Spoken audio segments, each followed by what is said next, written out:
Aisee, mambo vipi? Tovuti hapa. Kama kawaida leo tena tuna issue nyingine tena nyeti kabisa ya kujadili ambayo inahusiana na maisha haya ya ugaibuni na vitu kama hivyo. Sio bana. Sasa issue ya leo ambayo tunaenda kujadili ni issue ambayo kidogo ni kitu fulani ambacho kama inasikitisha kidogo hivi, lakini ni muhimu sana kujadili kwa sababu ni kitu ambacho kipo, nadhani mtu yote ambaye yuko ugaibuni amekutana nacho. Ni ile tabia watu wa nyumbani kusema, anakushtua anakuambia bana, naomba tafadhali nitafutie kazi na mimi nitafutie kazi huko. Umeona? Hata kama ni kazi ya ndani. Kuna hii kauli watu wanatumiaga, hata kama ni kazi ya ndani. Umeona? Nitafutie kazi yoyote ili niweze kuja huko. Umeona? Na lengo na mtu anakuwa anasema hivi kwa sababu ni kuchukulia kwamba kazi ya ndani kama haina heshima. Umeona? Kwa ni kama ni kazi fulani yani ya hovyo. Umeona? Yani ile wanavyochukulia. Kwa anaona kwamba nitafutie hata kazi yoyote hata ya hovyo ili nije ugaibuni. Lakini sasa unakuja unajiuliza, maisha ya ugaibuni yako rahisi, ni marahisi namna hivyo kweli? Unajua kwa sababu ni rahisi namna hivyo kwamba unaweza tu ukapata kazi ya ndani basi ikawa poa.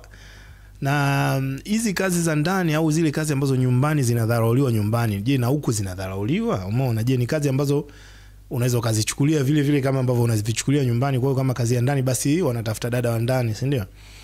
Na suluhisho la hii issue ya maisha mazuri, kama unataka maisha mazuri ukiwa Ulaya kwa mfano au ukiwa Marekani, ni kuenda tu na kusema utataka kitu chochote, kufanya kitu chochote, au inatakiwa uwe na mipango na mikakati ya kutaka kweli kwenda na kufanikiwa. Umeona?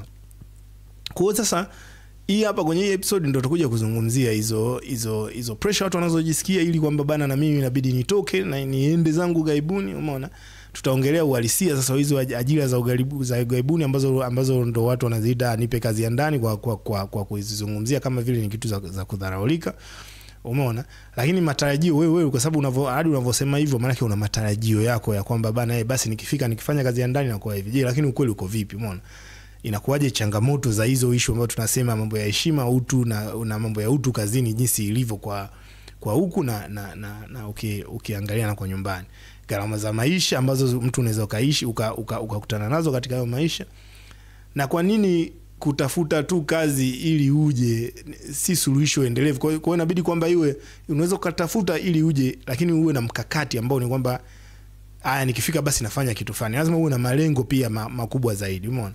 Kwa hiyo tutazungumzia vitu kama hivyo, umuhimu wa kujielimisha, ujuzi, umeona, kujitayarisha kiakili, yani ile mtu tu kuwa tayari kwa ajili ya hiyo safari yako hiyo ambayo unaitaka. Usio bana.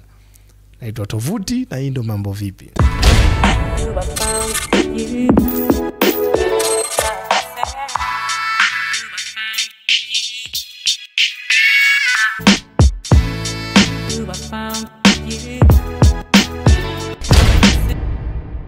Sasa tuanze na hiyo issue ya hiyo dhana ya kwamba kazi yoyote bora tu nifike Ulaya. Umeona? Au kazi yoyote bora tu nifike Marekani, nifike Australia au nifike wapi. Yaani nitoke hapa nilipo. Umeona? Mimi naweza nikaelewa au tuseme naelewa kwa nini mtu unaweza ukafikiria hivyo, kwa sababu kiukweli ndio tunakotokea maisha ni magumu. Watu kuna wakati mtu anaona kwamba bana hiki kitu ambacho nafanya yani whatever, yani unaona, yani nikichomoka hapa popote nitapoenda nitachofanya chochote sawa. Na ni kitu kizuri sana kuwa nacho kwamba ile kutaka kubadilisha maisha na kwamba kuwa tayari kufanya kitu chochote ili kubadilisha maisha yako. Kwa hiyo ni kitu kwanza na support tu ile uamuzi, yani kutaka mtu kutaka mabadiliko, unaona? Na tunajua watu vitu ambavyo wanapitia, watu wanapitia vitu vigumu sana na nini na uwezo ukacompare. Mimi siwezi nikacompare maisha ambayo yani sijui watu wanapitia nini katika maisha yao. Kwa mtu hadi anavyosema hivyo inawezekana kuna vitu ambavyo ndo vinampusha aseme hivyo. Umeona? Kwa hiyo sawa, hiyo tuweke pembeni. Unaona?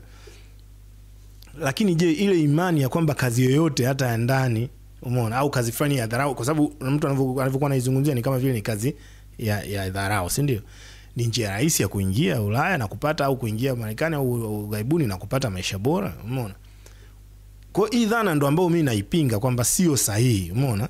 Kwa sababu kazi yoyote ile, yani itayo kuleta ugaibuni, yani lazima kujiandaa, lazima kutakuwa na issue ya maandalizi. Umeona? Ya kiakili, maandalizi ya kifikra, maandalizi ya nini. kutakuwa na ujuzi, umeona, kuna vitu vya ujuzi ambavyo vinatakiwa viwepo, lakini kunakuwa na mambo ya maandalizi ya kisheria na nini inabidi ujue, yani ili uweze kuilinda ile nafasi yako ya kubaki au kuendelea kwenye hiyo nchi, umeona. Na pia kuna ile uwezo binafsi wa kudili na changamoto, umeona, kwa sababu kazi kama kazi sio issue. Unaweza kaenda ukapata hiyo kazi na nani, lakini kuna zile changamoto ambazo zinatokana na mtu kuhamia nchi nyingine. Hizo changamoto uko tayari kudili nazo, umeona?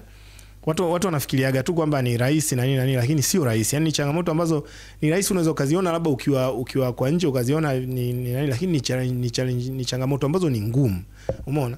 Wengi wanaweza kuzipitia, na unajua kwa sababu lengo ndo kama ile mtu anataka utoke ubadilishe maisha yako. Kwa hiyo watu wengi wanakuwa wanaweza wakaruka viunzi hadi wakazipitia. Lakini ni vizuri ukazijua kabla, ili uwe ujiandae kisaikolojia na wewe unajua kwamba kuna possibility ya kukutana na kitu hiki au kitu hiki hapa, umeona. Sasa hali halisi ya ajira za ndani ughaibuni iko vipi? Hii kauli ya kwamba mtu anasema kwamba nitafutia hata kazi ya ndani inanikumbusha zamani sana wakati niko nyumbani. Ilikuwaga kuna ile mtu anakuja, nakumbuka tulikuwaga na dada mmoja wa ndani, alikuwa anatusaidia pale, unaona. Sasa wakati anatusaidia alikuwa ni dada mmoja mzuri sana, yani tumeishi naye vizuri sana. Mimi nilikuwa namchukulia kama dada yangu kama dada zangu wengine. Kwa sasa kwa sababu alikuwa ni mzuri sana, walikuwaga wakija watu kututembelea, basi unakuta walikuwa wanamuuliza watu mama, unasikia umempata wapi huyu, umeona? Unaweza ukaenda ukanitafutia. Yani kwa hiyo ilikuwa ni kwamba mtu, yani kwa sababu watu wana value sana ile mtu ataekaa na watoto wao na nini ni mtu awe mtu mzuri, si ndio? Kwa hiyo ilikuwa kwamba bana unaweza ukanitafutia mtu, umeona. Kwa hiyo mtu anasema huyu nimempata Iringa au nimempata wapi, na unaweza ukanitafutia. Kuna mwingine na kuna watu kabisa alikuwa ndio ile issue yake kwamba nitakutafutia, mwingine anamletea na nini na anakula labda commission fulani.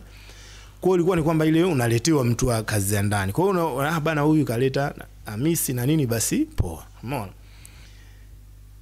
Ulaya na nanili na nchi nyingi za ughaibuni, kazi ya ndani ni kazi ambayo inaheshimika kishenzi. Yaani sio kazi ya kuidharau. Watu wana makampuni makubwa ya kuendeleza hizi issue za manani hizi, ambao ni kwamba ile kazi ya ndani sana sana yakuaga ni kwa ajili ya kusaidia watu kutekea watoto ili waende kufanya kazi. Kwa hiyo inakuaga ni kazi kama kazi nyingine yoyote. Yaani watu kuna kila kitu ambacho anapata mfanyakazi mwingine ni ajira, yani kama ajira nyingine, ambayo ni maana yake ni kwamba kuna issue kuna masharti makali tu kabisa ya kiajira yale, ambao kama ambavyo yanaendana na muhasibu na mtu mwingine nayo yanafuatwa.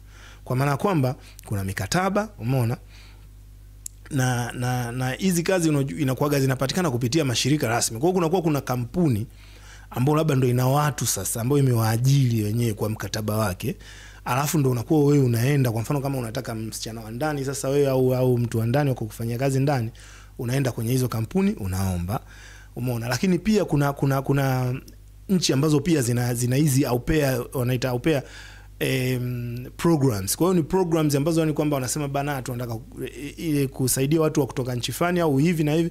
Kwa hiyo unakuta kuna ile kwamba kuna program fulani kama kwa Denmark kuna program nadhani na miaka miwili. Kwa miaka miwili ile watu inabidi wakulipe na nini na wale watu wanakulipa unapata yani pension, unapata kila kitu. Kwa hiyo ni kazi, yani ni formal kabisa kazi, umeona. Kwa kitu cha kwanza hiyo kaa nayo kichwani, kabla hujamwambia mtu akutafutie kazi hata ya ndani, kama ukijua kazi ya ndani ni kazi kama kazi nyingine tu kabisa, kwa mtu hawezi tu akakutafutia. Kwa hiyo inabidi kwamba hii kazi inabidi uombe kama unavyoomba kazi zingine. Kwa hiyo inabidi uombe, uandike CV, ueleze kwa nini kwa nini mtu akuchague wewe, kwa nini unajua utaalamu gani kuishi na watoto, umeona, unaweza kupika vitu gani, umeona. Kwa hiyo ni kazi kama kazi nyingine. Kwa hiyo hakunaga ile ya kwamba eti mimi nitaenda nitamgongea pale mtu au ataniuliza mtu atanifuata eti kwamba bana naomba nitafutie mdada wa ndani. Hiyo kitu haipo, umeona. Hiyo mentality kwanza kaa nayo. Lakini pia kuna ile kuna kitu kingine ni kwamba kazi za ndani kwa mfano kwa nyumbani ni vitu ambavyo yani vinadharauliwa. Yani yule dada wa ndani yani anachukuliwa ni kama mtu wa chini, umeona. Watu wanawalipa mishahara midogo, wanawaabuse mara kibao, tunasikia mara baba si mara ametembea na msichana wa ndani na hivi, yani inakuwa ni kuna ile abuse fulani hivi. Unakuta au yule mama kwenye nyumba na tesa wewe, yani kazi fulani inaonekana ya chini na malipo yake inakuwaga wengi wanalipwa hela ndogo sana, hazinaga si mambo ya pension, hazinaga si nini, hakunaga mikataba. Alafu inakuwaga ni kwamba vile kama vile watu wanavyokupa chakula pale, ndo kama baadhi ndo aina ya malipo kwamba wewe unakaa hapa, kwa hiyo na kuna kipindi kingine unakuta mtu hulipwi, umeona vitu kama hivyo. Hivyo ndivyo ilivyo kwa nyumbani. Lakini kwa ugaibuni ni kazi ambayo inaweza ikawa tu ya heshima sana na inalindwa kisheria, umeona. Lakini bado hii kazi ya ndani ni kazi ambayo yani ukilinganisha sasa kwa nyumbani ni kazi ambayo ni ngumu kimwili na kihisia, kwa sababu unakuta mtu unafanya kazi yani masaa yote yani wewe uko pale, maana yake mtu anaweza kukuamsha usiku, anaweza kufanya yani unapiga kazi muda wote. Lakini kwa huku inabidi mtu aspecify kwamba huyu mtu unataka awepo hapo akusaidie kazi, kwanza kazi zipi za kukusaidie, inabidi uspecify. Hauwezi ukawa na mtu tu unamtuma kila kitu.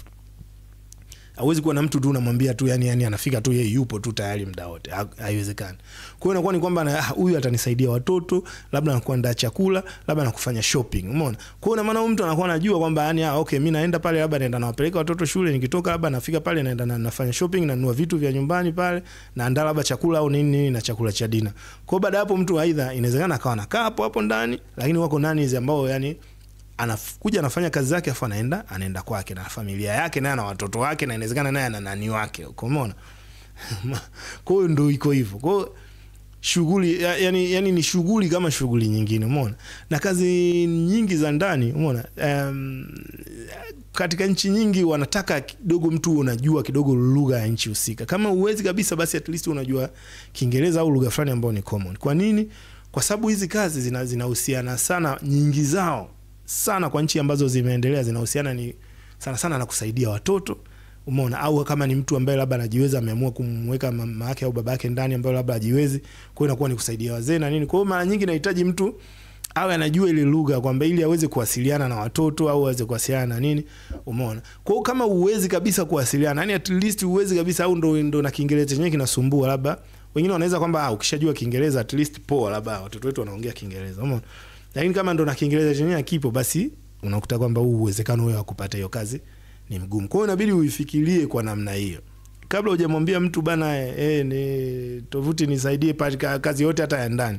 Kama ukijua kwamba hizi kazi zote ambazo unahisi kwamba wewe zinadharaulika, kwa wenzetu sio kazi ambazo zinadharaulika, na ni watu wanatengeneza hela nyingi tu na ndo wanakuja nyumbani huko wanakuja kuflex, umeona.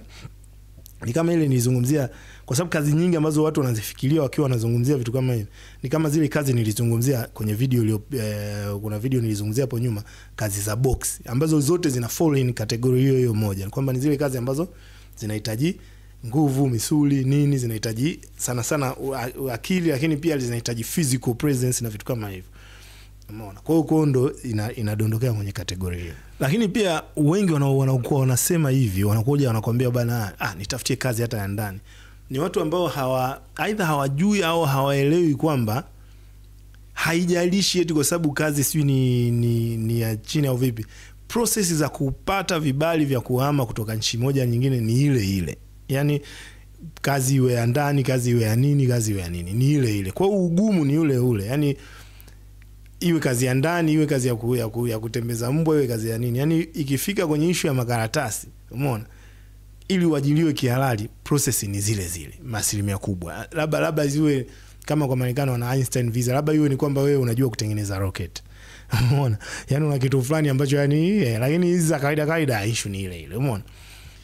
Na mara nyingi sasa hizi ajira ambazo zisizo rasmi, hizi zinaitwa zisizo rasmi, ndo mara nyingi zinakuwa scrutinized zaidi, kwa sababu uwezekano wa watu ambao wanafanya hizi kazi ambazo sio rasmi ku default au kubaki ni mkubwa, umeona, kuliko mtu ambaye labda anakuja labda kwa ajili ya kazi fulani hivi ambayo labda inaonekana kwamba huyu mtu labda anaweza akarudi, umeona.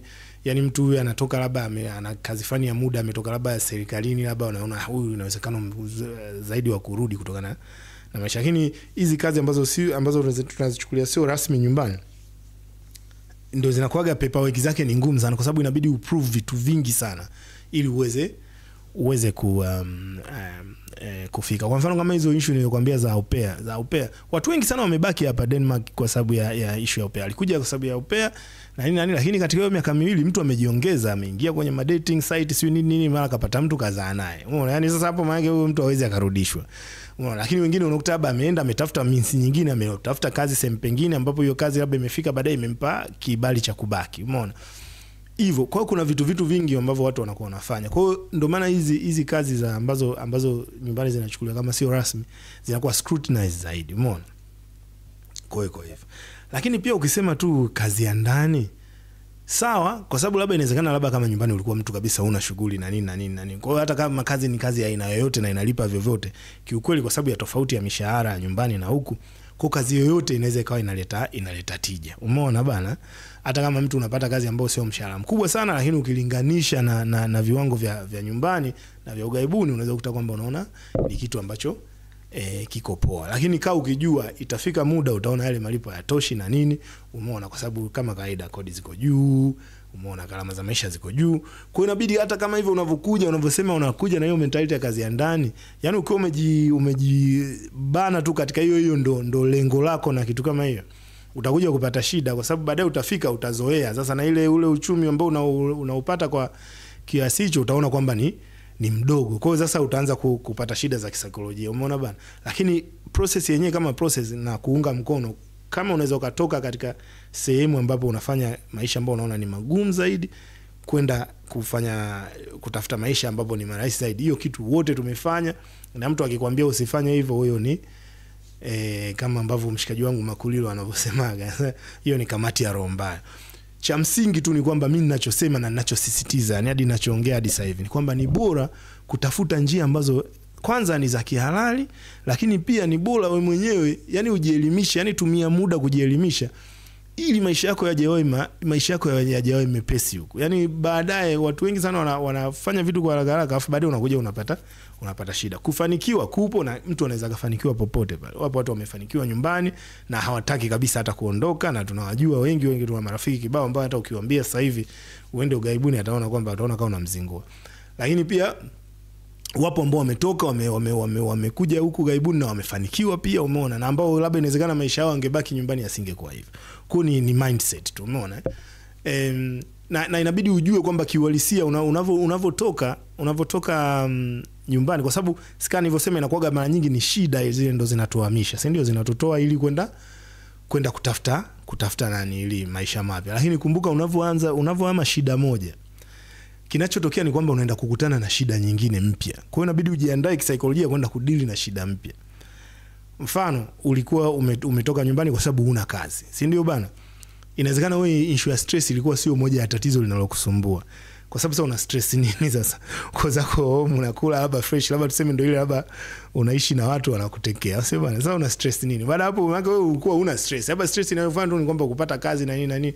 Lakini sio stress kama ambao utakuja kukutana nayo huko, ambao ni stress ya kazi, unabidi uamke hapa alarm kila siku asubuhi umeona? Hivyo. Kwa hiyo inawezekana unatoka kwenye tatizo moja unaenda tu kukutana na tatizo jipya. Kwa hiyo inabidi ujiandae kisaikolojia, kwenda kudili na tatizo jipya, umeona? Ukosefu wa issue kama hivyo unavyosema misaada ya kifamilia, maana unatoka huko unakuja huku, sasa unakuja kwenye situation ambayo unakuwa isolated, upweke, vitu kama hivyo. Kwa hiyo kuna ile mambo fulani ya kubadilisha utamaduni na vitu kama hivyo. Wote tumepitia, yani unafika kipindi unaanza kutamani bora hata ungerudi nyumbani. Mshahara unapata mzuri, lakini sasa kwa sababu huko katika ile transition vitu unavyopitia unaona ni bora hata ningerudi nyumbani. Kwa hiyo vitu kama hivyo inabidi uwe umejiandaa, yani uko tayari umejiandaa na unajua kabisa ni vitu ambavyo unaenda kuviface. Kwa hiyo kuwa na ile mentality ya kwamba inawezekana nabadilisha kazi. Kwa hiyo natoka kazi moja naenda kazi nyingine. Nabadilisha nchi, natoka nchi moja naenda nchi nyingine. Lakini kumbuka pia unabadilisha challenges pia. Unatoka challenges za aina moja, ulikuwa unapigwa sana na mbu Buguruni, unaachana sasa hivi mbu utangatwa na mbu kwa sababu mbu hayupo, umeona? Ile unaenda kukutana na msongo wa mawazo kwa mfano. Je, uko tayari? Umejipanga? Kwa ndo vitu kama hivyo inabidi wewe umejiandaa kisaikolojia, umeona? Lakini pia waajili ugaibuni, kwa sababu unavyofikiria hiyo kwamba eti bana nipe nipatie kazi yote, haifanyi kazi namna hiyo. Kwa sababu waajili wengi wanataka watu ambao yani kazi yoyote ile wanataka watu wale ambao wamekomaa, yani ile kwenye issue za kiujuzi, umeona? Watu ambao wana experience, watu ambao wanaaminika, umeona bana? Na inakuwa ni vigumu sana mtu wetu ufike tu hapa umwambie tena mtu amwamini mtu kutoka Sinza. Umeona? Unamwamini vipi mtu ambaye hata hujaimuona? Umeona? Hana track record ya kusema unaweza ukaifuatilia katika nchi hiyo. Kwa hiyo waajili wengi hawezi tu akaja eti akasema eti namchukua huyu mtu kwa sababu anatoka Afrika eti.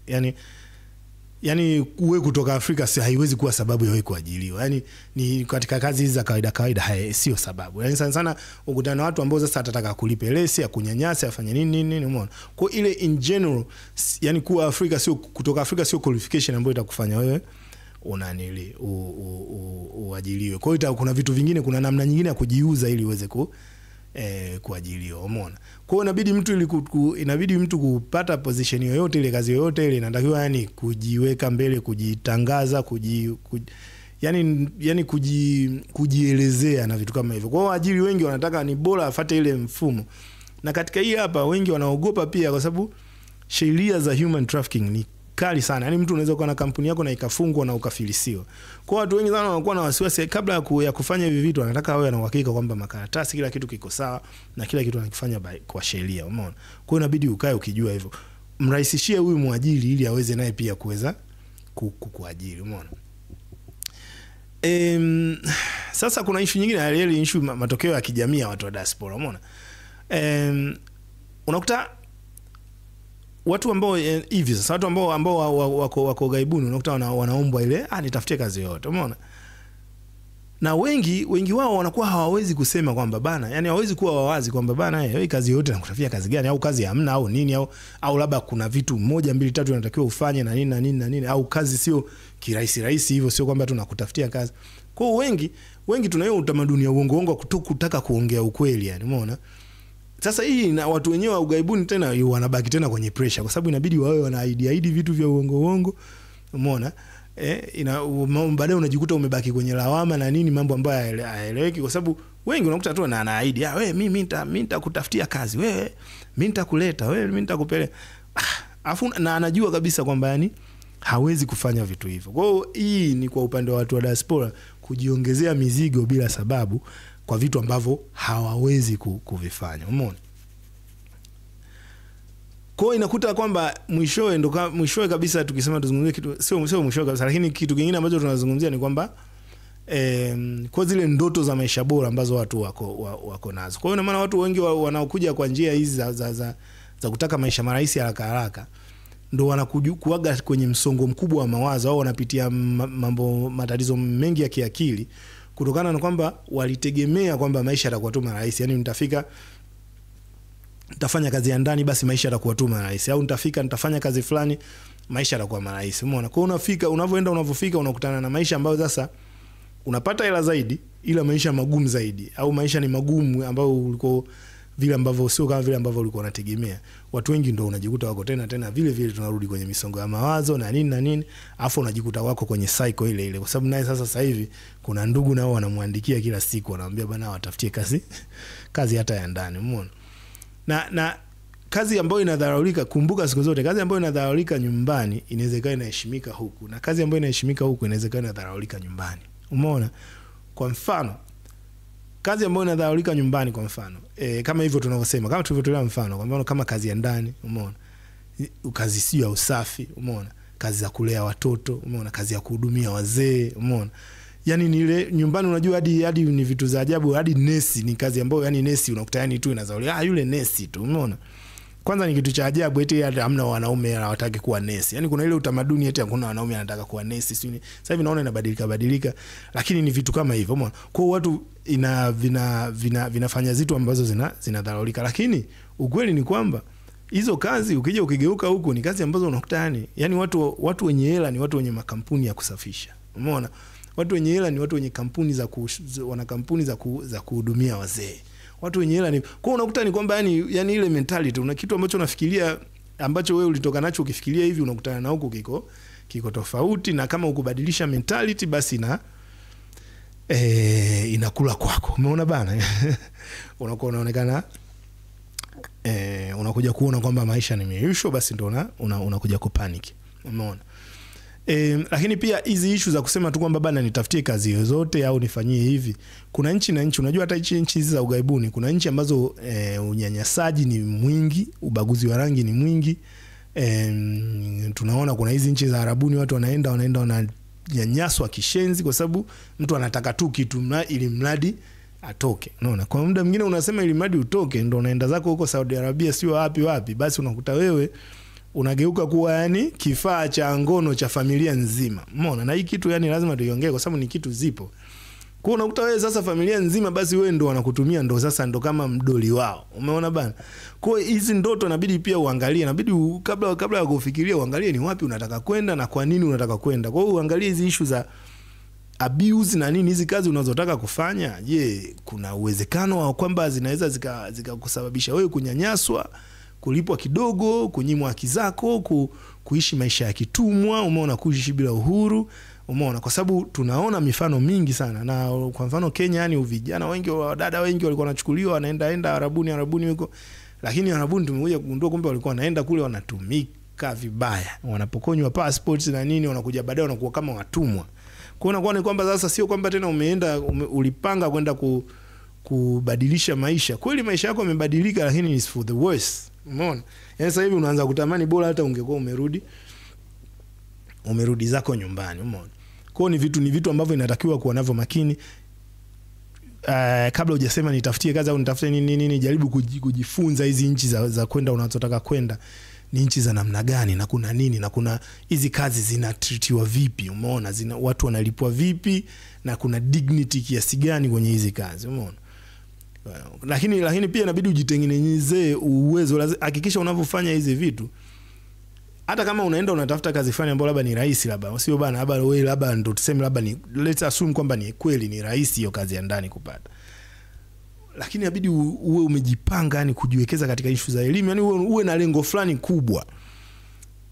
Jifunze lugha kwenye hiyo nchi, jifunze ujuzi wa vitu vingine ili uweze kutoka pale. Yani unafika na lengo hili, lakini hiyo ni kama tu ni mbinu ya kuingia ili uweze kutoka pale, kwa sababu sidhani kama unakuwa una lengo la kwenda kwenye nchi fulani ili ukaishi maisha hayo forever ambao ni ya chini. Umeona bana? Kwa ushauri ni kwamba ukitoka hapo ni kwamba yani ile generally nikisema nizungumze ile kwa ujumla, yani kuwashauri watu ambao ndio ile wanasema wanawaigi kusema kwamba bana tafutie kazi hata kama ni kazi ndani. Kwanza shirikisha, kabla ya kufanya hivyo, shirikisha watu, jaribu kujadili hizi mambo na watu unaowajua, watu waliokuzunguka, jaribu kujadili nao, jaribu tu kujifungua ile kichwa kuona kwamba hichi kitu ninachosema kweli kina make sense. Umeona? Tafuta ndugu, marafiki zako wa diaspora, hebu ongea nao, waulize sasa wanaoishi katika hiyo nchi. Je, yani kabla hujasumbua watu wengine, uliza tu eti bana kazi za ndani ziko vipi huko? Umeona? Unapata vipi? Umeona? Sasa hivi kuna ChatGPT, kuna nini. Nenda iulize kwamba bana kazi za ndani, nikitaka kufanya kazi za ndani Holland, nini kinatokea? Yani kazi zake zinapatikana vipi na inakuaje? Ili wewe umeshajielimisha katika hiyo issue, umejielimisha kwa sababu utapata elimu ya kwamba hizo inakuaje, mambo za migration zinakuaje, sheria na za namna hiyo ziko vipi. Ili wewe umejielimisha, jadili na wale watu uweze kufanya, tunasema kufanya maamuzi sahihi. Umeona? Ukishajielimisha na kufanya hivyo, maana hata kupanga mipango ya baada, maana unajua kwamba okay, nikifanya miaka miwili labda itakuwa hivi, baada ya hiyo miaka miwili nitafanya hiki. Umeona? Kwa ujiset katika mazingira ya kwamba ambao utaweza kutoka kwenye situation ambao upo. Umeona? Hiyo ndo kitu kikubwa ambacho ukinisema nikushauri nitakushauri. Lakini pia fikiria, wewe unafikiria kwamba sio kwamba kazi yoyote ile ya kufungulia mlango wa maisha bora. Umeona? Hiyo ni ndoto unayokuwa nayo. Inaweza kukufungulia kwa maana ya kukutoa katika hiyo nchi, lakini ukweli ni kwamba inabidi uwe ufanye maandalizi, unajua, yani uwe na ujipange, uwe na maujuzi mengine, uwe na mitazamo sahihi na misingi sahihi ya nani ya kwa nini unaenda. Na badala ya hapo inabidi instead ya kufikiria kwamba unatafuta kazi yoyote, inabidi ujiulize, je, naweza kujiandaa vizuri ili nikifika pale nipate kazi yenye maana au kazi ya msingi. Inabidi ufikirie kama ni bridge hivi, unaona, ili yani usijilimit katika fikra za uwezo kwamba nini unaweza kufanya. Umeona? Kwa hiyo ndio vitu kama hivyo nitaka niseme. Cha msingi ni kwamba unachotakiwa ni kwamba kama unaona hizi content zinaleta maana, unaenda una like hapo, una subscribe, alafu unachukua link unawatumia watu wengine. Kama inaweza kuwasaidia basi itakuwa ni kitu kizuri. Lakini tutaendelea kushusha vitu kama hivi hapa ili watu waweze kuwa wanaelimika, au sio bana? Naitwa Tovuti na hii ni Mambo Vipi. You I found you.